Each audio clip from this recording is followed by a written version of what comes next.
ओशो ने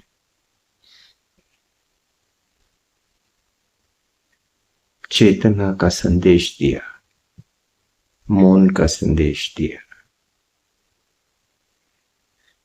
शरीर और मन से पार शाश्वत सत्य का संदेश दिया। और अनेक लोग ओशो के पास उस संदेश के लिए इकट्ठे हुए। और निश्चित रूप से जब सत्य की तरफ यात्रा शुरू होती है तो संसार की पकड़ छूटती चली जाती है, क्योंकि उच्चतर की तरफ निगाहें लग जाती है। और हमने देखे ऐसे लोग अनेक। एक दौर तो ऐसा चला था जिसे हम पूर्णावन कहते हैं। पूरी दुनिया से आए हुए लोग ऐसे मिलके, ऐसे प्रेम से, वहां कोई तेरा मेरा था ही नहीं। हम था, हमको जीते थे। हर तरफ सुख साधन हो, सुविधाएं हो, प्रेम, जो भी कुछ। कई विदेशी मित्र अच्छी अच्छी चीजें लाते थे। इलेक्ट्रॉनिक्स उन दिनों में भारत में नहीं मिलते थे, वो लेके आते टेप रिकॉर्डर या कुछ और चीजें, तो वो देके जाते थे, कपड़े वगैरह अच्छी अच्छी चीजें। तो हम एक मेल भाव को सालों तक जीते रहे। ओशो ने एक प्रवचन में उस घटना का जिक्र किया जब सेठ गुरु गोविंद दास ओशो को बिरला से मिलाने ले गए थे। गोविंद दास जी सांसद थे, सबसे ज्यादा समय तक सांसद रहने का रिकॉर्ड उनके नाम रहा, और ओशो से बहुत प्रभावित थे। तो ओशो बताते हैं कि बिरला जी ने ब्लैंक चेक उनके सामने रख दिया कि जो भी चाहिए राशि भर लो, लेकिन सनातन धर्म और गौ रक्षा के लिए आपको बोलना होगा। तो ओशो ने कहा कि मैं वही बोलूंगा जो मुझे उचित लगेगा, और ओशो ने चेक लेने से मना कर दिया।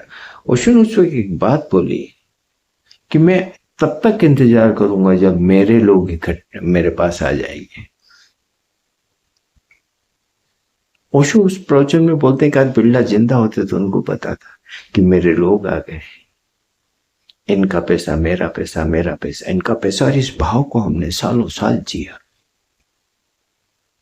काफी दोस्तियां रही, काफी परिचय रहे, काफी लोगों के साथ उठना बैठना रहा, मिलना रहा, खाना पीना रहा, बहुत कुछ किया, करते ही रहे सालों साल। अब सालों साल तो किसी के साथ रोज रोज मिलते हैं, बात करते हैं, कई तरीके के हंसी मजाक और सब कुछ चलते, और आत्मीयताएं चलती है, तो निश्चित एक अपनापन आता है, एक मित्रता आती है, एक प्रेम भाव आता है। और स्थितियां परिस्थितियां ऐसी बनी कि आज मैं पूना से दूर हूं, 6-7 साल हो गए निश्चित रूप से। लेकिन आज का समय मोबाइल का है, व्हाट्सएप का है, इंटरनेट का है। अगर जुड़ना ही हो, और जो जुड़ना चाहते हो, तो आज इन इलेक्ट्रॉनिक्स माध्यम से सब जुड़े हुए हैं। लेकिन अब ये मुझे नहीं पता, ये मेरे लिए अजीब पहेली तो है कि एक बार जब मैं पूना से बाहर हुआ तो मेरे संवाद और संबंध खत्म हो। मैं मेरी तरफ से कभी कुछ बोलता हूं, कुछ पूछता हूं, तो वहां से कोई रिस्पॉन्स आ जाता है, बाकी। और मैंने बहुत सारे वीडियो बनाए। जब काफी विवाद का समय आया तो मैं अकेला था जो रोज रोज वीडियो बना रहा था, बावजूद इसके कि मेरी बहुत आलोचनाएं हो रही थी और मेरे लिए पता नहीं क्या क्या कहा जा रहा था, क्योंकि मुझे कोई एक पैसे का वहां से सहयोग नहीं मिलता। पैसे का सहयोग तो दूर, मेरी किसी से फोन पे भी बात नहीं होती, पर मेरा भाव था, क्योंकि मैं वहां सालों रहा तो कई चीजें मैं जानता था। तो ये मुझे मेरा कर्तव्य लगता था कि नहीं, तो मैं एक पूरा सत्य बोलता था। और फिर मैंने देखा कि एक दौर ही था जब बहुत ही ज्यादा लोग विरोध में आ गए थे, तो मैंने कहा संतुलन स्थापित करने के लिए एक व्यक्ति उस पक्ष से भी बोले, तो मैं बोला, लगातार बोला, व्यक्तिगत रूप से इंटरव्यू, मैंने वीडियो बनाया अमृतों के लिए, साधना के लिए, मुकेश के लिए, ध्यानेश के लिए, जो भी कुछ। तो ये मेरा प्रेम था और मेरी समझ थी कि मैंने किया। लेकिन यस, वहां से मुझे कभी एक धन्यवाद का भी मैसेज तक नहीं आया। पर ठीक है, मैंने कुछ की अपेक्षा भी नहीं की थी, लेकिन कभी कभी तो मन हो जाता है कि किसी से बात करूं, कोई मेरे से बात करे, कोई मेरी हाल पूछे। ये तो स्वाभाविक सा क्वेश्चन आता है। तो करीब 1.5 साल पहले मैंने कोशिश की कि देवेंद्र से मेरी बात, तो देवेंद्र से मेरी जो भी हो रहा है, अब मित्रता तो मैं नहीं कह पाऊंगा, क्योंकि जब वहां थे तो 50 चीजें कर रहे थे जिसे मित्रता कह सकते हैं, लेकिन बाद में जो कुछ चीजें हैं मुझे नहीं पता कि उसको मित्रता कहना भी चाहिए, या राज से है या और भी। तो मैंने एक बहुत मन हो रहा था तो बात करने का, तो मैंने मैसेज किया कि चलो बात करते। तो ये जब मेरा समय होगा बात करूंगा, ये वो सारा कुछ। और फिर वेलकम सेंटर पे कुछ देर के लिए कुछ काम होगा, तो वहां से फोन किया और वो बड़ी औपचारिक बात की। तो मैंने फिर कोई ऐसा मुझे कारण नजर नहीं आया कि बात की जाए। जब एक व्यक्ति में कोई भाव ही नहीं है तो किसी से क्या बात करना। इसी तरीके से निश्चित रूप से मैं बहुत सारे आर्थिक संकटों से गुजर रहा हूँ, बहुत। तो एक व्यक्ति बहुत पीड़ा में होता है, तकलीफ में होता है। भूली का ऑपरेशन हुआ था अभी 2 साल पहले, तब मेरा बहुत बड़ा नुकसान, पैसे लगे थे। मेरे पास पैसे नहीं होते हैं, अब इलाज तो करवाना पड़ता है। अच्छा, वो ऑपरेशन तो छोटा था, बड़ा हो गया तो खर्चा भी ज्यादा आ गया, तो मेरे लिए बहुत मुश्किल हो जाता है। 20-25 हजार रुपये महीने में 25 रुपये मैनेज करने में मुझे दिक्कत आती है। तो मैंने देवेंद्र को लिखा है कि 50,000 रुपये अगर मुझे तुम दे सको तो मैं एक चेक भेज दूंगा, जो मुझे जब जहां से सुविधा होगी मैं डाल दूंगा। पर मेरे एक मित्र ने मुझे कहा था नहीं देगा और क्यों कर रहा है, पर फिर भी मैंने पूछ के तो देखा। इतने सालों में कई तरीके के स्थितियां परिस्थितियां से मैं गुजरता रहा, किसी ने एक मैसेज मेरे को नहीं किया। ठीक है, हाँ, मैं कभी किसी विषय में कुछ कह देता तो वहां से रिस्पॉन्स में साधना ने या कभी कोई भी कुछ औपचारिकता निभाई होगी, बाकी कुछ नहीं। कुछ लोगों ने जो मेरे से बात ही बंद कर दी। अब एक व्यक्ति जब बोलता है, मैं वीडियो बनाता हूं, मैं लेखक, कभी तो मेरा भी कोई विचार आ जाता है, कभी तो मेरा भी किसी चीज पे मतभेद हो जाता है, मैं भी अलग ढंग से सोच सकता हूं, बहुत ध्यान रखता हूं, फिर भी। और फिर बस कोई भी इशू बना, बात करना बंद। अब राज मेरा, या योगेंद्र जिसे कहते हैं, मेरा बहुत अच्छा मित्र रहा सालों साल। एक छोटी सी बात आज सालों हो गए, मैंने 100 बार उसे सॉरी के मैसेज किए, सब कुछ किए। तो ऐसा लगता है कि अरे यार, मच्छर तेरी औकात क्या है जो मेरे लिए तेने कुछ ऐसा हो, या मैंने उसके लिए तो नहीं बोला था, जो भी कुछ। एक व्यक्ति को इतना छोटा कर दिया जाता है। खैर, ऐसे ही अनुभव होते रहे, और भी लोग हैं उनके साथ भी ऐसे ही अनुभव हुए। और आप जब थोड़ी बहुत भी कमजोर स्थिति में आ जाते हैं, या किसी विशेष स्थिति परिस्थिति में आ जाते हैं, तो ये तो बाहर की दुनिया में भी होता है कि फिर हर कोई आदमी आपके सिर पे पैर रखता है। तो यस, पूना में तो ये ज्यादा ही प्रचलन है, वहां दबाने वालों को तो बहुत दबा। अब ये हैरानी की बात है कि मैं ऐसे लोगों को भी जानता हूं जिनका ओशो से कोई संबंध नहीं है, वहां ओशो के लिए वो आए भी नहीं, वो और चीजों के लिए आज भी हैं। अब वो तिकड़म थे, सब कुछ थे, तो उनने पैसे भी कमा लिए, विदेशों में भी आना, पता नहीं क्या क्या कर रहे हैं, कहाँ कहाँ रिजॉर्ट बना रहे हैं कुछ। लेकिन उनसे उनके बड़े गहरे तालमेल, उनसे उनकी मित्रता है। एक व्यक्ति ओशो संदेश के धूल विरोध में चल रहा है, वो उनके खास हो सकता है, लेकिन एक व्यक्ति ने एक शब्द कहीं किन्हीं स्थिति परिस्थिति में बोल दिया और उसका बाद में उसे थोड़ा सा रहा भी हो, तो मेरे को लगता है कि कभी कभी मुझे ख्याल आता है कि पूना तो सार्वजनिक जगह है, वो तो किसी के एक की तो मालकियत वहां है भी नहीं, वो तो लाखों करोड़ों लोगों के सहयोग से बनी है। किसी ने पैसा लगाया, किसी ने श्रम में दिया, किसी ने प्रतिभा दी, किसी ने भाव दिया, पता नहीं क्या क्या से वो निर्माण हुआ। तो देखा जाए तो उस संपदा पे तो एक का तो किसी का अधिकार है ही नहीं। तो क्या किसी के साथ में थोड़ा बहुत भी इंसानियत से नहीं सोचा जा सकता? क्या ये नहीं सोचा जा सकता कि ये लोग भी बेचारे यहाँ सालों साल गुजारे हैं? यही राज जब कुछ दिनों के लिए कनाडा या कोई वीजा के लिए जाता था और आता था तो कैसा मेरे को बोलता था कि अरे यार तुम कुछ दिन उस जगह से दूर रह के व्यतीत हो जाते, तो हम तो सालों से हैं और मुझे पता है इस जीवन में मैं कभी भी वहां नहीं आ पाऊंगा। तो मैं कभी अपनी उस मनस्थिति को देख के भी नहीं आता कि वो बेचारा दूसरा कहीं पड़ा हुआ क्या कैसे जिंदगी जी रहा होगा यार।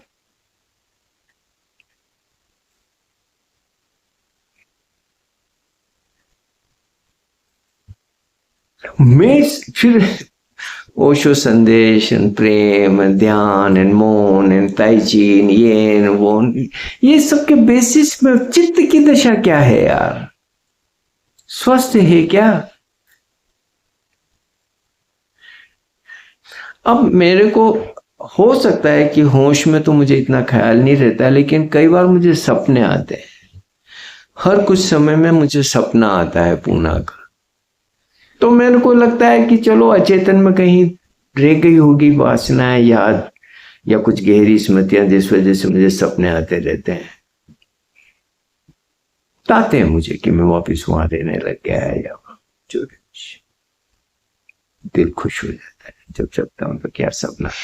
पिछले कुछ महीनों से या साल से मैं देख रहा हूं, अब मुझे सपना जब भी आता है, और आज सुबह भी आया 3 बजे मेरी नींद खुल गई थी और फिर सोया तो मुझे सपना आया। अब मुझे जो सपने आ रहे हैं वो उस पीरियड के सपने आते हैं जब मैंने उस जगह को छोड़ा था, जब मुझे देवेंद्र ने बोला कि अब तुम यहां से जाओगे, यहां नहीं रह सकते, तुम्हें निकाला जा रहा है, देवेंद्र और गरिमो ने। जबकि हालांकि हम सबको पता चल रहा था कि हम सबको निकाला जाएगा, ये तो चीजें हमें समझ आ रही थी। मल्टीमीडिया में 150 लोग काम थे, सब कुछ था, लेकिन चीजें सिक्योर नहीं थी, तो सबको निकाल लेते तो मेरे को भी निकालना था, तो तैयारी तो मेरी पूरी थी। लेकिन यस एक दिन बुला के बैठा के मुझे बोला गया कि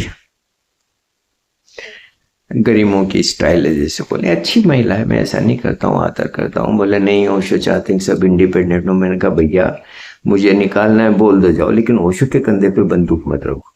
अगर ओशो इंडिपेंडेंट की बात करते तो अभी मैं 25 लोगों की लिस्ट बना दूंगा जो मेरे पीछे खड़े हैं, मैं तो फिर भी इंडिपेंडेंट हो जाऊंगा, वो कभी नहीं हो पाएंगे। तो मैंने कहा तुम लोग मुझे निकालना चाहते हो, सीधे बोलो कि हम चाहते हैं कि तुम यहाँ नहीं रहोगे, सिंपल सी बात है। और मैं निकाल दिया गया।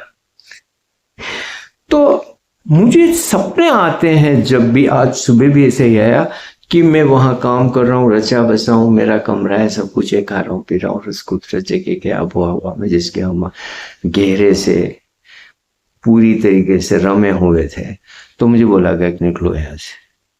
तो वो जो पीड़ा मैंने जी, मैंने मेरे सामान समेटे, मेरे ऑफिस से मैंने चीजें निकाली, मेरे कंप्यूटर से मैंने सब चीजों को निकाला, कंप्यूटर को से सब मेरी फाइलें डिलीट की गई। तो वो जो एक पूरा प्रक्रिया मैंने जी, एक प्रोसेस मैंने जी, उसके सपने आते हैं। वो जो उस वक्त बाहर निकलने की अंदर से एक गहरी वेदना थी, अब वो सपने मुझे वापस आते हैं।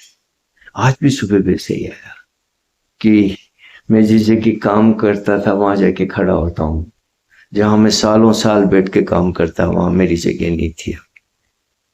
वो किसी बाहर का एक व्यक्ति आ गया, उसको तनख्वाह दे के रख लिया। तो यस, उस पीड़ा के मेरे सपने आते हैं और उस वेदना से मैं गुजरा। आज भी सुबह में थोड़ा सा आहत रहा और मुझे आश्चर्य होता है कि ये राज जो मेरा कभी दोस्त रहा, या योगेंद्र या ध्यानेश या साधना या देवेंद्र या सत्यार्थी या अमित या जिन लोगों के साथ प्रतिभा और जिन लोगों से हम हमेशा नहीं मिलते रहे, सालों साल एक दूसरे को देखते रहे, बात वो इस तरीके से भूल जाते हैं किसी को कि कभी एक व्हाट्सएप का मैसेज भी नहीं कर सकते। तो जिंदा है कि मर गया। कितनी सारी बीमारियां मुझे लग चुकी है, कोई पता नहीं कि मैं अब कितना जिंदा रहूंगा, क्योंकि kidney, heart, sugar, blood pressure और सबसे बड़ी चीज, इन सब की वजह से जर्जर हो चुका शरीर। ये भूली की पीड़ा है, अब कैंसर हो गया, उसको ट्यूमर हुआ है। रोज एक भाव के रिश्ते को अपने सामने विदा होते देखना। मैं किसी भी समूह में रहा होता तो क्या कभी कोई मेरे को याद भी नहीं करता कि कैसा है, तू जिंदा है कि मर चुका है, कितने समय में मरने वाला है। मैं अच्छा, यही लोग बड़े थेरेपिस्ट भी बनते हैं, बड़े लोगों को ध्यान करवाने जाते हैं, ध्यान के सर्टिफिकेट बांटते हैं, थेरेपीज के सर्टिफिकेट बांटते हैं, बड़े भाषण देते हैं माइक में, प्रेम के, नोशो के, मौन के, नोशो के आशीर्वाद। और पता नहीं, एक जो व्यक्ति उनके साथ जिंदा व्यक्ति सालों साल रहा, जिसके साथ में कितनी ठंड गर्मी बरसात को जिया, कितने प्रेम और झगड़े और ये सब कुछ, एक जीवंत रिश्ता जिया सालों, उसके बारे में कभी ख्याल भी नहीं आता है। मतभेद तो मेरे भी रहे, मैं स्वभाव जी को कभी पसंद नहीं करता था, स्वभाव जी की गुरुडम का मैं हमेशा आलोचक रहा। लेकिन जब उनके कैंसर हुआ तो मैं रोज उनके घर जाता था। साधना माँ ने एक बार पूछा भी मेरे से कि तू तो स्वभाव को बिल्कुल ही पसंद नहीं करता था, अब क्या कर रहा है? मैंने कहा उनकी स्थिति ऐसी नहीं है। और मैंने सालों उनके साथ जाके बैठा और अस्पताल और सब जो भी कुछ। हाँ, ये जरूर है कि पूना से किसी ने, पूना से मतलब मेरा 17 कोरेगांव पार से किसी ने उनको नहीं पूछा, पूना में नहीं पूछा व्यक्ति जिंदा है कि मरदा, जो कभी वो आश्रम इंचार्ज रहा। उदय होते सूरज को सब नमस्कार करते, अस्त को कौन पूछता? पर ये कैसी मानसिकता है? और ऐसे लोग ओशो की जगह को चलाएंगे। वो कोई फिल्म का व्यक्ति आ जाता है, कोई गायक आ जाता है, कोई प्रसिद्ध व्यक्ति आ जाता है, कोई अमीर आ जाता है, तो सारे आगे पीछे दौड़े भागे फिरते, उनके साथ फोटो भी खिंचवाते हैं। सोनू निगम आया जी, ये है जी, वो आया जी। वो भी इंसान ही है, वो तो आके चले गए, कुछ देर उन्होंने ओशो की बात कर ली। लेकिन जिनके साथ तुम सालों रहे, उनके साथ कभी ख्याल नहीं आता है कि यार किस वेदना में जी रहा है, किस पीड़ा में जी रहा है।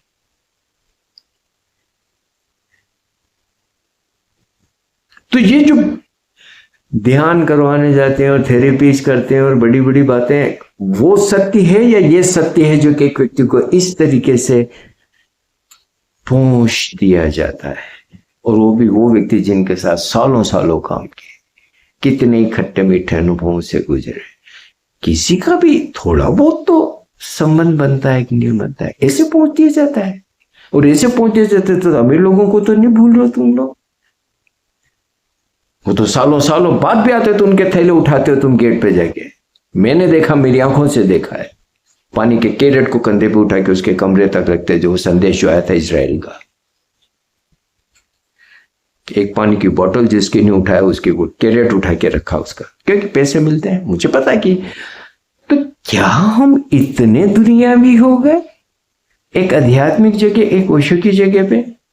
ओशो तो कभी नहीं सोचते थे यार कि एक दर्जी का बेटा छोटे गांव से आया, इसकी मैं क्यों परवाह करूं। बातें की तो खूब बातें की मेरे से, खूब अवसर दिया कि जिप करना, और भी कोई तो और भी पूछ, क्या पूछना है। कितना समय था उनके पास में, सामने बैठा बैठा के कितने प्रवचनों में मेरे लिए क्या क्या नहीं किया, मेरे खाने पीने रहने की व्यवस्था की। नीलम ने मुझे बताया कि वो प्रवचन में देख लेते थे, फिर व्यवस्था करते थे। क्या हम कण बराबर भी उनसे इतनी सी शिक्षा नहीं ले सकते कि हम थोड़ी बहुत व्यवहारिक हो जाए? मैं देवेंद्र से पूछ रहा हूं, मैं राज से पूछ रहा हूं, मैं ध्यान से पूछ रहा हूं, मैं साधना से पूछ रहा हूं। कितना बोला हूं मैं तुम लोगों के लिए, सैकड़ों सैकड़ों मेरे वीडियो हैं, और मेरे को कोई दुकानदारी, मेरा भाव था, मैं बोला और आगे भी मैं बोलता रहूंगा। लेकिन ये क्वेश्चन तो मेरे दिमाग में आते हैं। अब मुझे नहीं पता कि कितना समय में और शरीर में, लेकिन यस, मुझे नहीं पता कि कैसी मानसिकता, मैं सोच ही नहीं सकता कि बाहर के सांसारिक रिश्तों में भी ऐसा तो नहीं होता, ऐसा रूखापन तो नहीं होता, ऐसी बेरुखी तो नहीं होती। मैं संजय से तो रात दिन बातें करता हूँ, रात दिन उसके साथ काम करता हूँ, हर महीने वो मेरे को पैसे दे रहा है, सालों सालों से। हर मेरी संकट के समय पे संजय हमेशा ना खड़ा होता है। अब उसके, मान लो कि मैं बुरा व्यक्ति हूं, तो उसके साथ भी तो मेरी कोई बुराई हो जाती होगी कभी।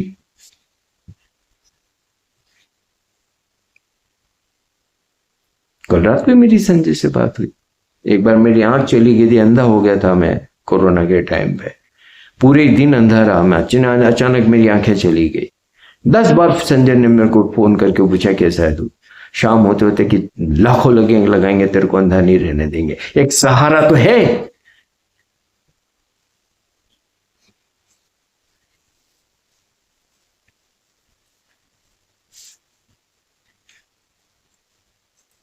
जैसे कैसे तुम ये देवेंद्र राज और ध्यानेश्वर ये सब बहुत महान हो गए यार, कि इतने भी व्यावहारिक नहीं बचे। और फिर जब सालों साल हम डिनर साथ में किए और बातें की और पता नहीं क्या क्या क्या, वो क्या था, वो नौटंकी थी या ये नौटंकी है? तब मैं बहुत अच्छा इंसान था या मैं बहुत बुरा इंसान हो गया? ऐसा मैंने क्या कर दिया? मैंने 1 रुपया उस जगह से नहीं चुराया। चुरा सकता था मैं। जब मैंने प्रोडक्शन देख रहा था, मेरे को भी कमीशन के सब तरफ से, मैं नाम गिना दूं कितनी जगहों से मेरे को कमीशन के लिए बोला गया था। और मुझे पता है कि उसके बाद भी कमीशन का, मैंने, उन लोगों ने मुझे बताया कि कितना कमीशन वो व्यक्ति ले रहा है। और जब मैं काम कर रहा था, क्योंकि फाइनेंस में, तो पता चला कि जो काम हर महीने इतने लाखों में हो रहे थे, संतोष के बाद इतना फर्क पड़ गया, बिल तो वहां जाते थे ना। तो क्या देवेंद्र, तुम्हें याद है कि मुकेश हमें एक डिनर पे ले गया था और उसने हाथ में हाथ लेके मेरे को कहा था कि संतोष हमें सब पता चलता है।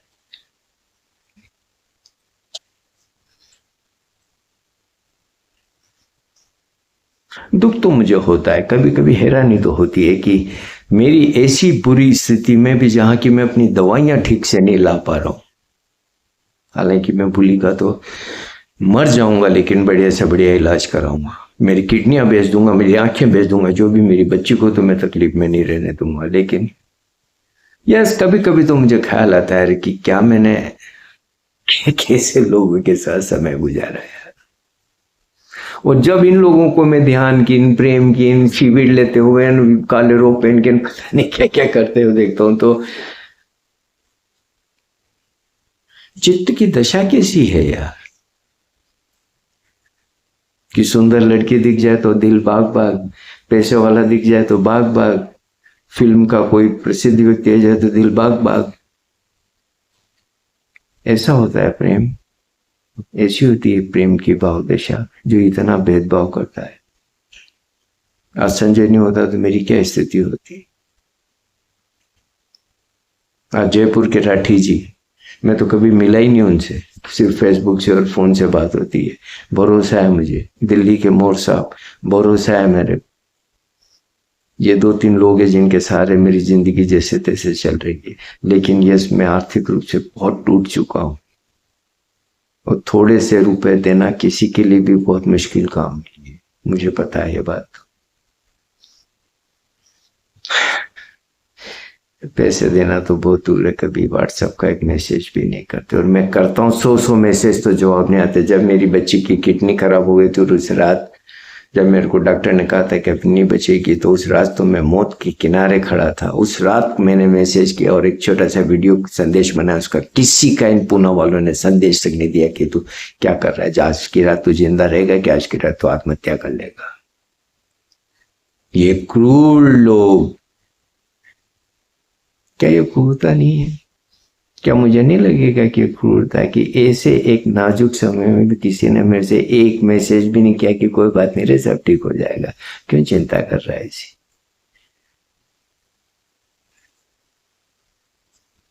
फिर भी भावुक व्यक्ति हूँ, कई बार ख्याल तो आता है कि मन तो होता है कि बात करूं, लेकिन मेरे को पता है कि मेरे मैसेज के कोई जवाब नहीं देते, मेरे फोन के वो जवाब नहीं देते, तो मैं क्या करूं?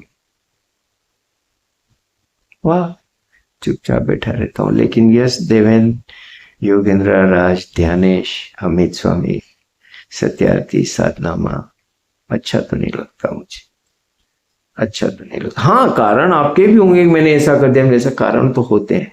कारण तो संजय भी गिनाना चाहे तो 10 गिना सकता, आप लोगों से ज्यादा उसके पास कारण है।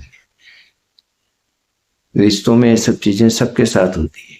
मुझे पता है तुम लोग आपस में कितने झगड़ते हो, तुम लोग आपस में एक दूसरे के खिलाफ कितना बोलते हो। मैंने नहीं देखा, सालों साल तुम सब लोगों को एक दूसरे के खिलाफ बोलते देखा, और कैसे कैसे न शब्दों के उपयोग किए। तो दुश्मन हो क्या तुम एक दूसरे के? ऐसी बात है, मेरे साथ भी होगी। मैं एक छोटा सा व्यक्ति हूं, सामान्य व्यक्ति हूं। कभी मैं ठीक करता हूं, कभी मेरे से कुछ गलत भी हो जाता है। अब बोलने वाला लिखने वाला हूं, तो कभी कोई चीजें ऐसी हो जाती है कि नहीं, भाव दिशा में जब मैं मेरी किसी बात से कोई सहमत नहीं हो तो सो व्हाट। और अगर मुझे कहा जाए और कहा जाता है और पता चलता है, तो मुझे तो क्षमा मांगने में भी देरी नहीं लगती है।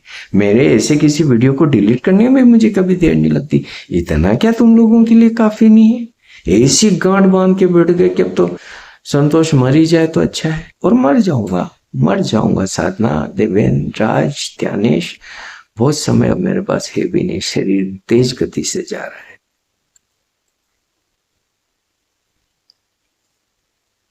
अजीब तो लगता है, अजीब तो लगता है। जिन लोगों के इतनी भी वो नहीं है यार, कि वो व्यक्ति भी यहाँ था सालों साल, उसका भी यहाँ जीवन था, आज वो सालों से यहाँ नहीं आ पाता है। जब पिछली साल, कुछ साल पहले जब बहुत सारे विवाद चल रहे थे, तो मैंने तो एक बाई चांस की बात साधनामा को कहा कि इन लफड़ों झगड़ों में पड़ी हो, अपने घर रहो आराम से। तो साधनामा के साथ जवाब दिया था, क्यों जाऊं? मेरे को पता है उस जगह से जाने का किसी का मन नहीं होता है। जैसा आप लोगों का मन नहीं होता, वैसे ही मेरा मन नहीं होता है। फिर भी हमें निकाल दिया गया तो निकल गए। हमारे पास में ऐसी कोई पावर नहीं थी कि हम उसका अधिकार जता सकते। तो देवेन,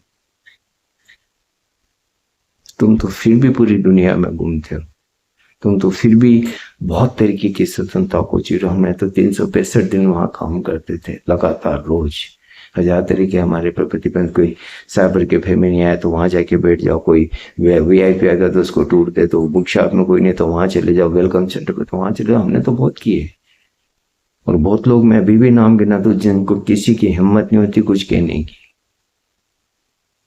सालों से वो कुछ नहीं करते, फिर भी उनको सब कुछ सुविधाएं मिली क्योंकि वो बिग बॉस के खास है। तो ऐसा नहीं कि सत्य मुझे नहीं पता है, समझौते तो किए जाते हैं सब चीजों के। तो ये तो कुछ व्यक्तिगत ही बीमारियां, पता नहीं भाई। अजीब तो मुझे लगता है, याद मुझे सबकी आती है और मन तो होता है, लेकिन अजीब लगता है कि ऐसा कैसे कोई कर सकता है। ये खेल है। मेरे चैनल को सब्सक्राइब करें, लाइक करें प्लीज, मैं हाथ जोड़ता हूं, मेरे को आर्थिक मदद करें प्लीज।